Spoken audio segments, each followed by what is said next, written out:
Kita mulai judulnya Orang Muda yang Kaya. Ada seorang datang kepada Yesus dan berkata, "Guru, perbuatan baik apakah yang harus kuperbuat untuk memperoleh hidup yang kekal?" Jawab Yesus, "Mengapa engkau bertanya kepadaku tentang apa yang baik? Hanya satu yang baik. Jikalau engkau ingin masuk ke dalam hidup, turutilah segala perintah Allah." Kata orang itu kepadanya, "Perintah yang mana?" Kata Yesus, "Jangan membunuh, jangan berzina, jangan mencuri, jangan memberi kesaksian palsu, hormatilah ayahmu dan ibumu, dan kasihilah sesamamu manusia seperti dirimu sendiri." Kata orang muda itu kepadanya, yaitu kepada Yesus, "Semuanya itu telah kuturuti. Apalagi yang masih kurang?" Kata Yesus kepadanya, "Jikalau engkau hendak sempurna, pergilah, jualah apa yang kau miliki, dan berikanlah itu kepada orang-orang miskin, dan kau akan memiliki harta di surga. Kemudian datanglah kemari, dan ikutlah aku." Mendengar perkataan itu, pergilah orang muda itu dengan sedih, sebab banyak harta miliknya. Yesus berkata kepada murid-muridnya, "Sesungguhnya aku berkata kepadamu, sukalah bagi orang kaya untuk masuk ke dalam kerajaan surga. Sekali lagi aku berkata kepadamu, lebih mudah seekor unta melewati lubang jarum daripada seorang kaya masuk ke dalam kerajaan Allah." Mendengar hal itu, murid-murid sangat tercengang dan berkata, "Jika demikian, siapakah yang dapat diselamatkan?" Yesus memandang mereka dan berkata, "Bagi manusia hal ini tidak mungkin, tetapi bagi Allah segala sesuatu mungkin." Amin. Ada seorang muda yang kaya yang datang kepada Yesus. Saya tidak tahu gambaran orang muda ini seperti apa, ganteng atau jelek, gemuk atau kurus, tinggi atau pendek, hitam atau putih, saya nggak tahu. Tapi yang dicatat Alkitab, ini orang muda yang sangat kaya. Sudah kaya sejak kecil, sampai dia muda, berumur muda, sangat berlimpah dengan harta. Ya, kita boleh berasumsi ya, orang kalau sangat kaya, saelek-eleki jek rodok ganteng, saudara. Saelek-eleki jek rodok ketok ganteng. Bener ibu-ibu? Pokoknya duwe akeh, saudara ya. Iku mbasio elek, rodok ketok ganteng, saudara. Rodok, saudara ya. Ketutup uangnya. Nah, tapi yang jelas, dia seorang yang terdidik secara iman, dari iman perjanjian lama, Taurat Tuhan. Dia seorang terdidik mengenal Allah, menyembah Allah. Dia menyembah Allah yang disembah nenek moyangnya, yaitu Allah Abraham, Allah Ishak, Allah Yakub, Allah yang disembah oleh Abraham, Ishak, dan Yakub, dan seluruh umat Israel saat itu sampai hari di zaman itu. Dia menyembah Allah yang diyakini itu adalah Allah yang benar, Allah pencipta langit dan bumi, dan Allah penguasa surga dan bumi, alam semesta ini. Dia terdidik dengan benar segala hukum-hukum Taurat, hukum-hukum Tuhan, bahkan adat istiadat Yahudi saat itu yang ditambah-tambahkan setelah manusia, dia taati semuanya. Jadi secara pandangan manusia ya, ini orang yang perfect. Sudah kaya, tapi taat beragama, hidupnya tidak neko-neko, menuruti semua hukum Tuhan. Loh, luar biasa loh. Ibu-ibu kalau punya mantu seperti itu seneng toh? Karena kebanyakan orang yang kaya itu akeh tingkane, kan begitu saudara ya? Karena uangnya banyak, tingkane akeh. Itu secara dunia seperti itu. Mengapa? Karena godaannya tinggi. Satu di rekeningnya banyak. Kepingin apa? Iso keturutan, saudara ya. Kepingin ini, seneng itu, seneng ini, iso keturutan karena ada saldo di rekeningnya. Nah, tapi ini orang kaya yang diceritakan sangat-sangat luar biasa. Dia tidak seperti anak muda kaya yang foya-foya, yang dugem, yang free sex, yang menggunakan segala harta kekayaannya untuk hidup bersenang-senang di dunia ini secara jahat di mata Tuhan. Tidak. Dia seorang anak muda yang kaya, yang sangat taat pada Tuhan. Luar biasa ya, luar biasa, taat loh. Saya nggak ngomong dia cinta Tuhan, tapi taat. Karena didikan sejak kecil. Nah, suatu hari dia mendengar Yesus ada di daerahnya, sudah terkenal Yesus itu ya. Selama 3,5 tahun pelayanan itu sudah terkenal. Karena apa? Kemana-mana selalu terjadi mujizat. Tuhan menyembuhkan orang sakit, mengusir setan, bahkan orang mati dibangkitkan. Tidak ada makanan, ada makanan. Wah, itu sudah luar biasa. Nah, orang ini tertarik pada Yesus. Luar biasa ini. Ini aku harus datang. Nah, tetapi dia datang kepada Yesus bukan dengan rasa haus akan kebenaran, bukan ingin tahu akan kebenaran, ingin berguru, ingin mencari kebenaran pada Yesus, lalu dengarkan apa sih kebenaran itu, lalu mengikutinya. Tidak. Saya berasumsi menganalisa bacaan ini, dia datang kepada Yesus dengan hanya ingin menonjolkan diri, ingin dipuji oleh orang banyak, karena dia sudah taat beragama. Dia merasa hidupnya sempurna, wis apa maneh. Sudah kaya, taat, gak macam-macam, mati masuk surga. Wah, pasti seperti itu. Makanya dia datang pada Yesus. Dia tanya di depan banyak orang, "Guru, aku harus berbuat apa supaya yang baik, supaya aku bisa masuk ke dalam kerajaan Allah?" Yesus menjawab dengan tegas di ayat 17, "Hanya satu yang baik. Tidak ada yang baik. Kebaikan manusia itu bagaikan kain kotor. Tidak ada satupun manusia di dunia ini yang sudah tercemar oleh dosa, yang lahir dari benih Adam dan Hawa, yang baik, betul-betul baik di mata Allah. Tidak ada. Hanya satu yang baik, Tuhan sendiri. Dan hanya satu manusia di bumi ini yang pernah ada di sejarah dunia ini, yang betul-betul baik, betul-betul suci, betul-betul kudus, betul-betul penuh cinta kasih, belas kasih, yaitu Tuhan Yesus Kristus saja. Tidak ada manusia agung, manusia suci, nabi manapun yang sebaik Tuhan Yesus. Boleh diuji, boleh ditandingkan kebaikannya, kasihnya, pengampunannya, pengorbanannya. Tidak ada yang bisa sebanding dengan Tuhan Yesus kita. Amin, saudara. Karena itu kita patut bersyukur. Karena memang tidak ada yang baik. Manusia di dunia yang buta, yang tidak tahu kebenaran, merasa dirinya sudah baik, sudah cukup baik. Banyak orang dunia yang tidak mengenal Allah, tidak mau percaya Tuhan Yesus karena merasa dirinya cukup baik. Dengan kebaikannya, dengan ibadahnya, merasa bisa masuk ke dalam kerajaan surga, bisa diterima Allah, dilihat oleh Allah sudah suci dan bersih. Itu kebodohan dan kesombongan. Pada akhirnya kelak itu akan menuai kebinasaan. Karena hanya satu yang baik, Tuhan saja. Dan satu-satunya manusia di bumi yang baik juga Tuhan Yesus saja. Karena dia juga Allah, dia juga manusia. Amin. Di luar itu penuh dosa. Kebaikannya bagaikan kain yang kotor. Mengapa saya berani berkata demikian? Karena semua orang di luar Kristus berbuat baik, berlomba-lomba jadi orang yang baik, itu bukan karena mengasihi Tuhan, bukan karena memang dia dasarnya baik. Dasarnya tidak baik. Semua kita sama. Dasarnya jahat, mudah terpancing, mudah terpengaruh karena kita sudah mempunyai benih dosa, mudah terpancing berbuat dosa. Tetapi semua di luar Kristus berusaha menjadi baik, berusaha seakan-akan supaya bersih, seakan menjadi suci. Itu semua hanya karena motivasi supaya merasa bisa dipandang baik di mata Allah, merasa bisa dipandang layak di mata Allah untuk masuk surga. Nonsens, omong kosong itu tidak akan bisa. Itu hanya harapan palsu dan tidak akan pernah terwujud. Karena setiap manusia yang berdosa di hadapan Allah itu harus binasa. Amin. Hanya darah Kristus Yesus saja yang sanggup mencucikan dan menebus dosa kita.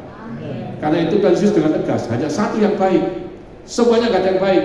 Jangan kamu pernah berpikir dengan segala kesalehanmu, dengan segala ketaatan ibadahmu, lalu engkau merasa baik dan kau layak masuk surga. Tidak akan bisa. Nah itu jelas dilandasi oleh itu. Yesus sudah menegaskan, tidak ada satu manusia yang baik, hanya satu yang baik, yaitu Tuhan sendiri. Tapi orang muda ini nggak nyambung. dia tetap ngubel. Terus aku harus bagaimana? Berbuat apa? Ya Yesus secara standar ngomong Taurat, bicara mengutarakan Taurat, menyatakan Taurat. Jangan membunuh, jangan berzina, jangan mencuri, jangan berbohong, hormati orang tuamu, kasihilah sesama manusia. Pokoknya semua ada dalam hukum Taurat.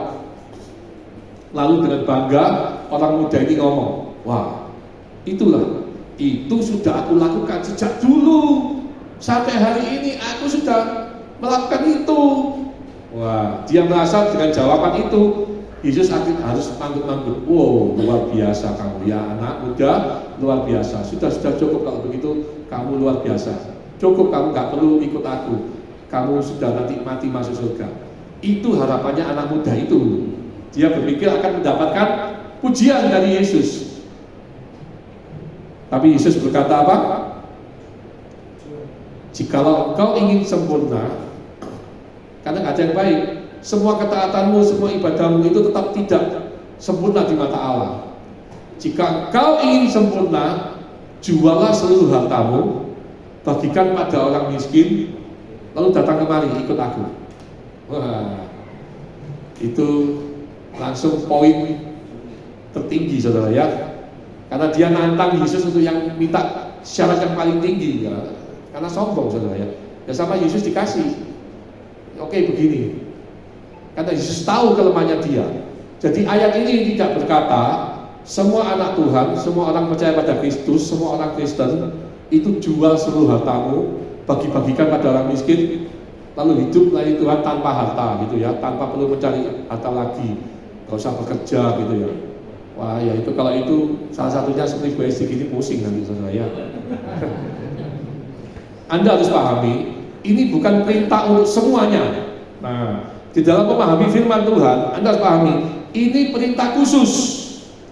Tidak Yesus katakan untuk semua orang harus jual harta, lalu bagikan orang miskin ikut aku. Itu tidak Yesus perintahkan kepada semua orang, kepada semua murid dan pengikutnya. Dia katakan khusus kepada orang muda ini, karena orang muda ini nantang, ingin minta apa sih kurang, apa yang kurang, aku pokoknya bisa memenuhi semua. Ya, sama Yesus dikasih yang sempurna, hidup seperti Kristus. Amin saudara, hidup seperti Kristus sudah, gak ada keterikatan dengan semuanya. Kalau kamu yang sempurna ya jual seluruh hartamu, karena Yesus tahu kelemahan orang muda ini di harta. Dia mungkin taat tidak free sex meskipun dia kaya. Dia taat tidak mata keranjang meskipun dia kaya. Dia taat tidak sombong meskipun dia kaya, ya, tapi mungkin sombong ya. Tapi kita mungkin secara manusia dia tetap kelihatan baik, tidak sombong gitu ya. Dia tidak berbuat jahat, dia tidak merugikan orang lain, dia taat beribadah. Tapi Yesus tahu kelemahan orang muda ini di harta bendanya. Arti dari pemahaman ini Yesus berkata kepada kita semua, firman Tuhan, apa yang menjadi penghalang untuk kita bisa mengikuti Yesus dengan bebas, dengan maksimal, optimal, mengikuti Yesus dengan sungguh-sungguh. Apa yang menghalangi? Itu yang harus kita lepas. Itu yang harus kita buang. Nah, orang muda ini penghalangnya apa saudara? Harta. Mungkin kita tidak bukan harta, mungkin yang menghalangi kita apa? Dia dosa-dosa kita, keterikatan kita. Kita terikat dengan apa? Dengan free sex? Dengan banyaknya uang kita bisa punya banyak simpanan. Dengan banyak uang kita bisa, laki-laki ini ya, laki-laki itu akeh tingkahnya kalau duit akeh saudara ya. Jadi ibu-ibu doakan suamimu duitnya cukup, jangan berlebihan saudara ya.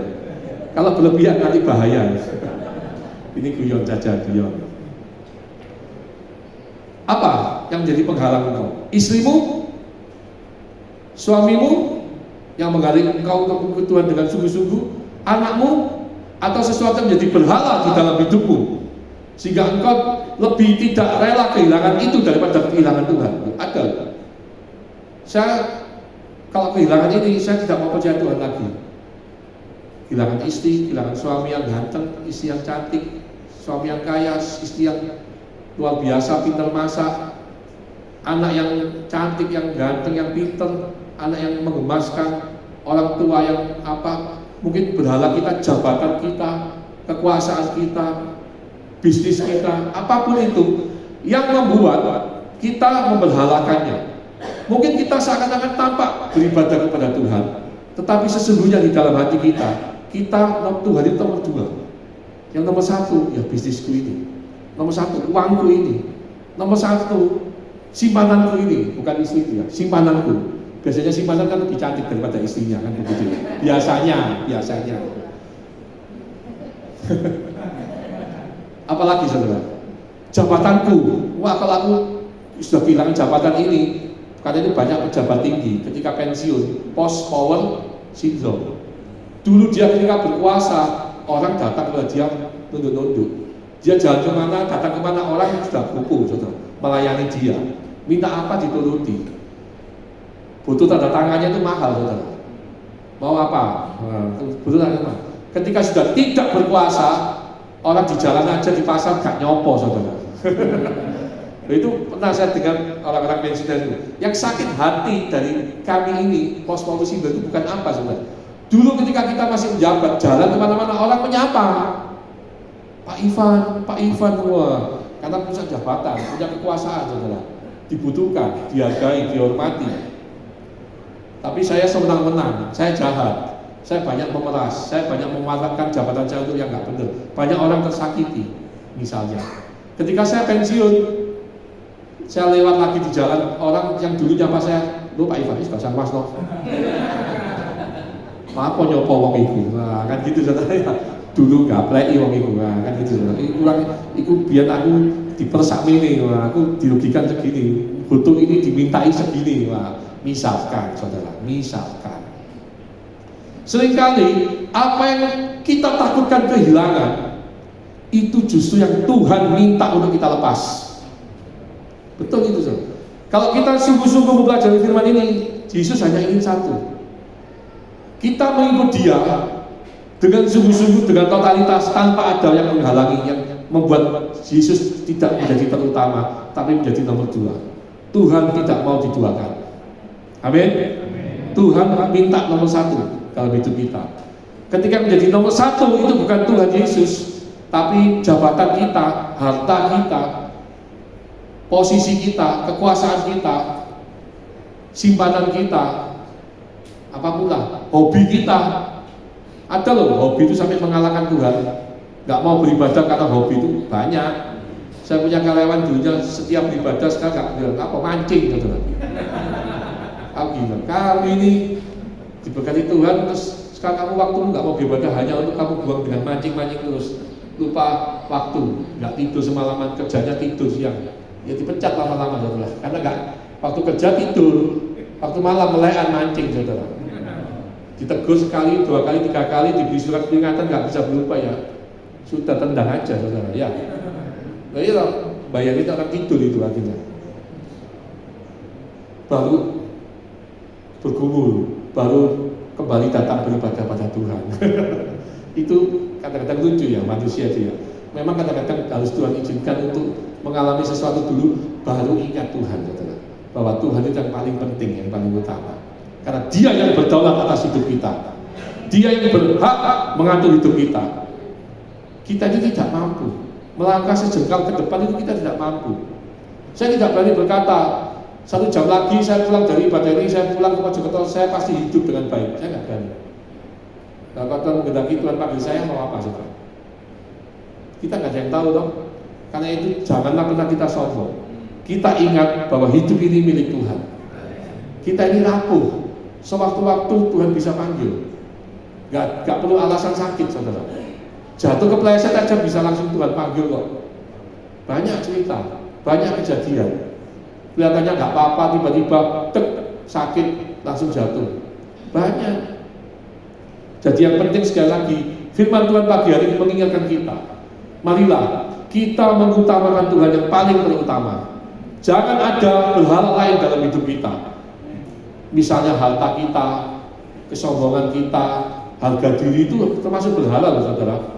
Perempuan Serofenisia, seorang perempuan Sidon, yang dikatakan seorang dari Yunani, datang kepada Yesus meminta tolong. Ketika Yesus berada di daerah Sidon, di daerah Tirus, Tirus, saya lupa, pokoknya ada di Alkitab di Matius 15 atau di Markus pasal 7. Itu perempuan Syro-Fenisia teriak-teriak, Tuhan Yesus tolong anakku, sedang dirasuk setan. Tuhan Yesus tolong. Dia seorang perempuan Yunani. Apa perkataan Yesus pada perempuan itu? Makanan ini diberikan kepada anak dulu, tidak layak diberikan kepada anjing. Tapi perempuan ini dengan rendah hati dia ngomong, ya dalam hati ya, ini saya imajinasi saya, gak apa-apa aku di anjing-anjingnya, gak apa-apa, yang penting aku butuh Tuhan, karena aku tahu yang bisa menyembuhkan hanya Tuhan Yesus, yang bisa nolong aku hanya Tuhan Yesus, bukan orang lain, bukan dunia ini yang mengecewakan. Yang bisa menjadi harapan aku satu-satunya hanya Tuhan Yesus. Makanya dia ngotot, dites harga dirinya. Mungkin dia selama ini punya kesombongan. Dia seorang Yunani. Orang Yunani pasti berilmu tinggi. Visu-visu itu dari Yunani. Dan orang Yahudi Israel memandang orang di luar Israel itu juga kadang-kadang rasis. Mereka dikatain anjing-anjing, tidak disamakan dengan sesama manusia. Bagi orang Yahudi saat itu bukan semua manusia, tapi hanya orang Israel saja, itu sama manusia. Bagi orang Israel saat itu yang belum bertobat, jadi mereka tidak memandang semua manusia itu sama. Itu rasis, memang rasis zaman itu. Nah, Yesus memakai pandangan umum orang Yahudi yang mungkin biasa mengatain orang di luar Yahudi itu anjing.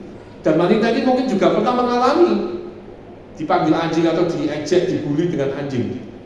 Jadi dia sudah latihan, saudara ya, sudah biasa. Dan apalagi sekarang ini dia sadar, dia tahu, dia percaya sungguh-sungguh yang sanggup menyembuhkan anaknya, yang mengusir setan kuasa gelap ini hanya Tuhan saja. Dan itu orangnya, itu Allah yang menjadi manusia, firman yang menjadi manusia yang sanggup, Tuhan Yesus saja. Makanya dia dengan rendah hati, Yesus mancing dia dengan ngetes. Tidak layak anjing itu makan makanan untuk anak-anak, gak layak. Dia gak marah. Kalau secara normal kita bisa marah, saudara. Saya itu waktu kuliah pernah, saudara, suka dengan pecel di Surabaya. Saya kuliah di Surabaya. Pecel di Surabaya itu pecel apa gitu, Tegasari atau apa, saya lupa nama tempatnya. Pokoknya dia hanya buka jam 9 malam, tapi laris pol. Tiap hari orang ngantri makan penuh terus. Laris pol. Pokoknya terkenal di zaman saya tahun 90-an saya kuliah. Saya sekarang sudah umur 53, jadi tidak muda lagi ya. Tapi saya zaman kuliah saya dulu, saya itu sengaja saking kangennya kepingan pecel itu, sore saya nggak mau makan dulu. Saya nunggu makan pecel itu di malam hari. Sudah mulai merasa lapar, saya jam 8 lebih seperempat sudah standby di depan warungnya. Dia masih tata-tata. Setengah 9 dia sudah selesai. 9:04 dia sudah menyiapkan nasi, semua ikan-ikannya, lampunya, meja-meja sudah siap, tisu semua, pokoknya sudah siap. Dia tinggal duduk. 9:04 saya datang, Bu, boleh saya beli pecel? Saya beli pecel. Oh, nunggu nanti, kata orang-orang, kata dukunnya, baru boleh buka jam 9, saudara. Kalau nggak jam 9 nggak boleh, nanti dia nggak laris nanti kalau melanggar itu. Jadi dia taat benar-benar itu orang ini ya. Tapi saya sudah lapar ya, saya tunggu dari jam 8 itu ya, sudah nyeneng gitu ya, daging nyampu apa. Terus saya itu 9:10 saya datang lagi, Bu, bisa dijuali? Tunggu terus mulai ketus ngomong, tapi saya nggak dipandang, saudara. Waduh, 9:05 kurang 4 menit saya datang lagi, tak pikir gak apa-apa lah, kurang mosok sih taat-taati sampai mosok tek dulu ya, saudara ya. Setelah 4 menit loh, sudah cemepak semua. Bu, mau beli pecel? Saya nggak direken, saudara, karena dia tahu saya sudah tanya 2 kali, nggak dijawab, dia nggak mandang saya gitu. Oh, mau ngangker saya, saudara ya. Saya, harga diri saya itu langsung muncul. Gak makan pecel lagi, gak paten aku. Betul, saya langsung keluar cari makan yang lain. Walaupun hati saya di pecel itu, saudara, tapi saya makan yang lain. Mau ngangkel. Dan sejak itu sampai hari ini saya gak pernah kembali ke pecel itu, saudara. Hanya masalah apa? Sudah lapar kita ini, sudah tanya 3 kali gak dituruti.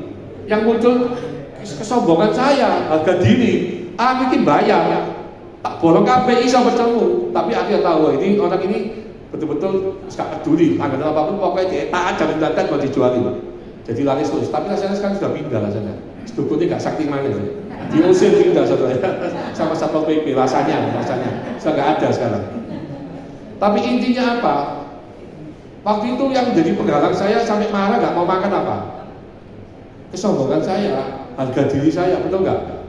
Aku ini duit rek, mangan kok mesti embo aku, teh akeh iki.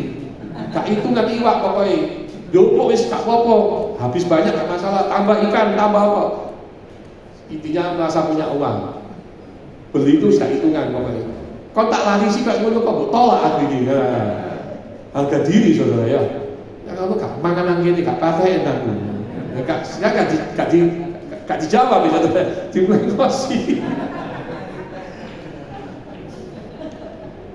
Nah, karena harga diri itu, saya jadi gak makan pecelnya dia sampai hari ini. Kadang-kadang giling-giling ya gedung saudara. Saya kadang-kadang ini ya enak gak jadi. Tapi kadang balik ya izin saudara. Mungkin dia gak tahu lah, dia pasti lupa.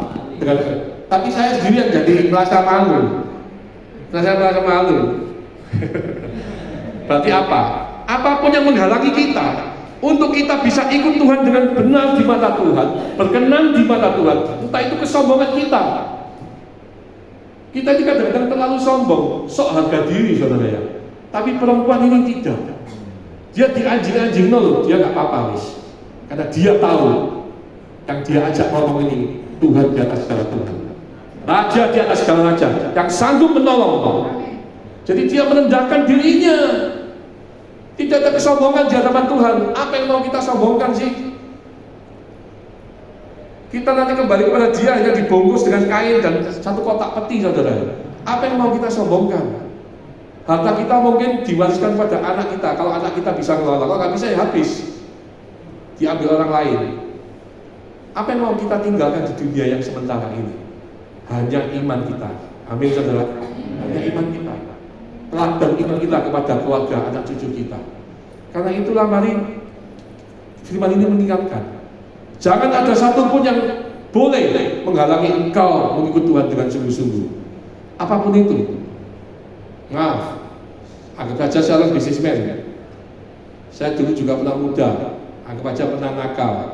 Kalau memang itu yang menghalangi engkau benar di mata Tuhan, wanita-wanita kamu lepas, harus mau lepas. Emang Tuhan, ayo kok dipek wong liya Tuhan. Laki itu kadang lemahnya di situ saudara ya. Ayo Tuhan, kok dipek wong liya eman aku. Lepas, ya lepas sudah. Yang kita pandang Yesus. Amin. Amin. Dan itu pasti bisa. Amin. Iso orang iso pasti iso. Amin. Kalau Tuhan Yesus ada bersama kita. Jadi yang penting itu saudara. Apapun kita terlalu hitungan dengan Tuhan harta ini. Kalau Tuhan ingin kita lebih bagikan lagi untuk berkat Tuhan, pekerjaan Tuhan, sudah jangan hitungan. Kalau Tuhan yang nyuruh ya, jangan karena ambisi, karena kesombongan, ingin populer, ingin dipandang terhormat, lalu kita begitu, lalu terus kita merasa nggak ada balasan ya, terus kita kecewa ya, salah sendiri saudara. Kamu cari kemuliaan Tuhan atau cari kemuliaan manusia? Tapi kalau Tuhan yang nyuruh, kita nggak pikir kemuliaan manusia. Yang penting kita melihat Tuhan tersenyum di atas sana. Amin. Itu saudara. Jadi anak muda ini gagal atau berhasil? Gagal. Karena dia tidak berpikir apa yang Tuhan senang, apa yang Tuhan mau. Dia berpikir dirinya, apa yang dia miliki, kemelekatannya, dia nggak mau lepas. Dan itu yang menghalangi dia mengikut Yesus dengan baik dan benar. Karena Yesus ingin menghancurkan kesombongannya. Ayo, lepaskan semua. Kalau engkau tidak punya apa-apa, apa yang kamu bisa sombongkan lagi? Nah, maksud Yesus seperti itu. Dan iman anak muda ini tidak dibangun dengan dasar iman yang benar, akan pengenalan Allah yang benar. Dia hanya taat sejak kecil secara rutinitas, secara liturgis, secara aturan agama, tapi dia tidak mengerti dan tidak mencintai Tuhan dengan benar. Kalau dia sungguh-sungguh percaya Tuhan, dia pasti bisa melakukan perintah Tuhan itu. Amin. Abraham itu diuji bukan karena harta. Kalau harta Abraham pasti lulus. Abraham seorang yang kaya. Hartamu bagikan orang miskin, bisa. Yang penting anakmu nggak jadi dikorbankan loh Tuhan. Hartamu habis. Oh, dihabiskan sama Abraham. Bagi Abraham harta itu bukan nomor satu. Bagi Abraham nomor satu itu apa? Secara manusia kita melihat selain Allah, anaknya yang sudah dinanti puluhan tahun sampai mujizat terjadi. Abraham 100 tahun, Sarah 90 tahun, baru melahirkan anak Iska, anak dari keturunannya yang sah, pasangan yang sah di mata Tuhan, bukan anak yang lain yang dari budak, tapi dari Abraham dan Sarah, anak perjanjian. Itu ditunggu sampai tua, tapi Tuhan suruh korbankan. Oh, itu saking mungkin Alkitab kita tidak terlalu detail menjelaskan. Kalau didetailkan mungkin Sarah itu belum booming, saudara. Ayo ibu-ibu, wis hamil nggak bisa, sudah umur 40 baru punya anak. Anda kaya sekali, ini pewaris, wah, ganteng lagi, anak laki satu-satunya. Tuhan suruh korbankan. Zaman dulu itu kan korbankan dibunuh, saudara, seperti hewan korban itu. Anda jadi Sarah bagaimana? Kalau ada tak caranya Tuhan, ada cara lain tak turuti Tuhan. Pokoknya ojo iki, jangan ini. Saya percaya Abraham lebih rela kehilangan harta daripada kehilangan Iska. Betul? Tapi Abraham itu rela memberikan Iska kepada Tuhan tanpa ayel-ayelan, nego-nego. Cocok Tuhan lainnya apa-apa. Enggak. Tuhan katakan besok korbankan, bawa itu. Dia langsung kejar. Meskipun dengan hati yang hancur. Ketika dia ingin menghujam Iska itu, mungkin Iska juga nggak sadar kalau dia jadi korban. Dengan hati yang hancur dia, gitu, langsung stop Abraham. Teruji sudah. Dia lebih mengasihi mentaati Tuhan, ingin Tuhan senang daripada dia rela kehilangan apa yang paling bagi dia berharga. Tuhan itu kalau uji begitu, saudara. Apa yang paling berharga bagi kita, ingat ya, itu kadang-kadang kalau memang Tuhan ingin memberkati kita luar biasa, itu yang diuji Tuhan untuk kita lepaskan, kita buang. Apa yang mengikat, yang membuat kita tidak layak di mata Tuhan, itu yang Tuhan uji. Tapi ketika kita lulus, kita boleh melihat berkat penyertaan Tuhan seluruh hidup kita. Tapi kalau kita gagal, ya sudah. Kita seperti anak muda ini, dia gagal, dia meninggalkan Kristus, dia tidak mau ikut Yesus. Ngapain? Padahal dia kalau punya iman seperti Abraham, dia akan sanggup ikut Yesus. Ikut kemana Yesus jalan-jalan, tidur di padang, tidur, dinikmati saja. Karena pandangannya pada Yesus. Bisa nggak suatu saat Yesus ngomong, cukup, kamu pulang, kamu berbisnis lagi, nanti aku berkati, dan dia jadi kaya lagi. Bisa nggak? Sangat bisa kalau Tuhan mau. Nah, tapi dia tidak, karena sudah terlalu terikat dengan hartanya, langsung saya bisa. Oh boy, gitu Tuhan ini perintah ngawur ini. Kan begitu saudara ya. Tapi ingat, yang kebenaran firman ini, apa yang menjadi berhala dalam hidup kita, yang menghalangi kita untuk sungguh-sungguh melayani Tuhan, mengikut Tuhan dengan baik dan berkenan di matanya, itu yang harus kita lepaskan, kita buang. Dan itu yang tahu hanya kita dengan Tuhan saja. Mungkin anak kita nggak tahu, istri kita, suami kita nggak tahu, tapi yang tahu kita dengan Tuhan sendiri. Tapi ketika kita rela melepaskan itu untuk kesenangan Tuhan, Tuhan yang disenangkan, percayalah, damai sejahtera Tuhan, penyertaan Tuhan, berkat Tuhan akan menyertai kita. Dan anak muda ini kehilangan itu. Sampai Yesus berkata, ini masalah anak muda itu ya, begitu sulitnya orang kaya masuk ke dalam kerajaan surga. Lebih mudah seekor unta masuk lubang jarum. Ya ini saya nggak bahas. Kalau dibahas itu di Israel kan ada tembok untuk masuk itu lewat lubang kecil, itu harus meninggalkan semua bawaannya, hanya masuk pakai badan toh. Itu kadang kita tidak rela. Tapi unta karena nggak punya merasa memiliki, ya masuk aja, sudah dipaksa masuk, bangkelannya di bawaannya ditaruh, di luar diambil orang, ya sudah. Itu saudara. Tapi intinya ayat 25, ini penting. Kita lihat ayat 25 pasal 19. Ketika Yesus berkata itu, maka semua murid-muridnya gempar. Loh, begitu berat syaratnya ya. Kalau begitu siapa yang bisa sanggup mengikut Yesus? Siapa yang bisa diselamatkan? Dalam arti melepas sesuatu yang sangat berharga dalam hidupnya itu hanya untuk mengikuti Yesus. Ayat 26 itu suatu penguatan bagi kita semua. Yesus memandang mereka, ayat 26, dan berkata, bagi manusia hal ini tidak mungkin. Ya memang bagi manusia rasanya nggak mungkin lah, nggak masuk akal ini kita Tuhan ini. Lepaskan ini, lepaskan hartamu, lepaskan selingkuhanmu, lepaskan, kamu jangan gandoli jabatanmu. Gak masuk Tuhan, gak iso Tuhan. Dari jabatan ini aku bisa kaya, misalkan seperti itu ya. Gak bisa Tuhan, tapi Tuhan gak berkenan dengan itu. Tuhan ingin kita lepaskan, kita gak mau. Ya kita tidak akan pernah melihat mujizat kebaikan Tuhan dalam hidup kita. Kita bisa salah semakin menjauh dari Tuhan tanpa sadar. Tapi ketika kita mau, kita akan melihat betapa Allah itu dahsyat dan ajaib dan mulia. Dan Tuhan Yesus berkata, secara manusia kelihatannya permintaannya itu mustahil, tapi bagi Allah tidak ada yang tidak mungkin. Maksudnya bisa dikerjakan, bisa dilakukan, asal kita mau. Amin. Asal kita mau sungguh-sungguh mengasihi Tuhan, menyangkal diri memikul salib Tuhan. Tanpa kita mau menyangkal diri memikul salib Tuhan, kita tidak akan bisa berkenan mengikut Kristus sampai akhir hidup kita. Karena kita senangkan itu daging kita, yang kita senangkan itu ego kita, yang kita senangkan itu sesuatu yang berpusat pada diri kita. Tapi ketika semua itu berpusat pada Tuhan, yang kita senangkan itu Tuhan, maka kita akan dengan lapang melayani Tuhan, mengikut Tuhan sampai akhir hidup kita, sampai Tuhan berkata ketika ketemu kita nanti di surga, masuklah hambaku yang setia dan baik. Amin saudara. Amin. Mari kita tundukkan kepala ini, kita renungkan firman ini.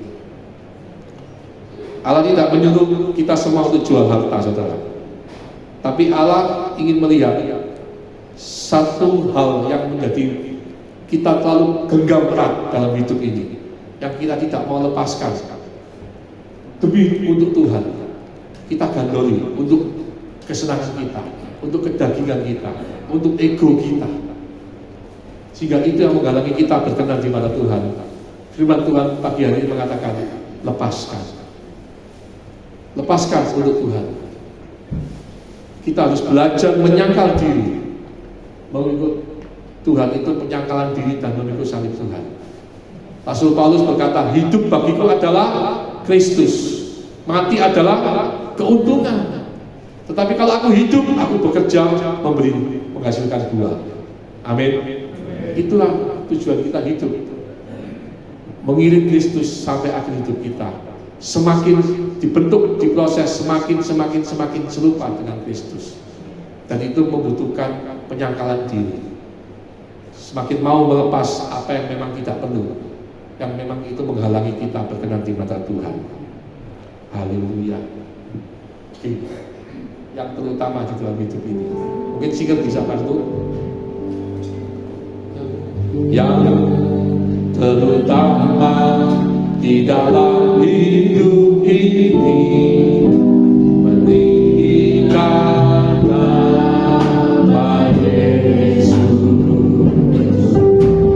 Yang terutama di dalam hidup ini, memuliakan nama-Nya. Haleluya, haleluya. Kita lepaskan apa yang menghalangi, karena kita mau cinta Yesus, cinta kepada Tuhan Yesus melebihi semuanya, yang memampukan kita untuk seakan-akan bagi akal manusia tidak mungkin, tapi mungkin karena kita cinta Yesus. Haleluya. Terutama di dalam hidup ini, mari kita bangkit berdiri bersama. Jadikan lagu ini introspeksi diri kita. Apa yang kurang dalam hidup kita di mana Tuhan? Ampuni kami Tuhan. Kami mau semakin berkenan di hadapan-Mu, sehingga kami dapat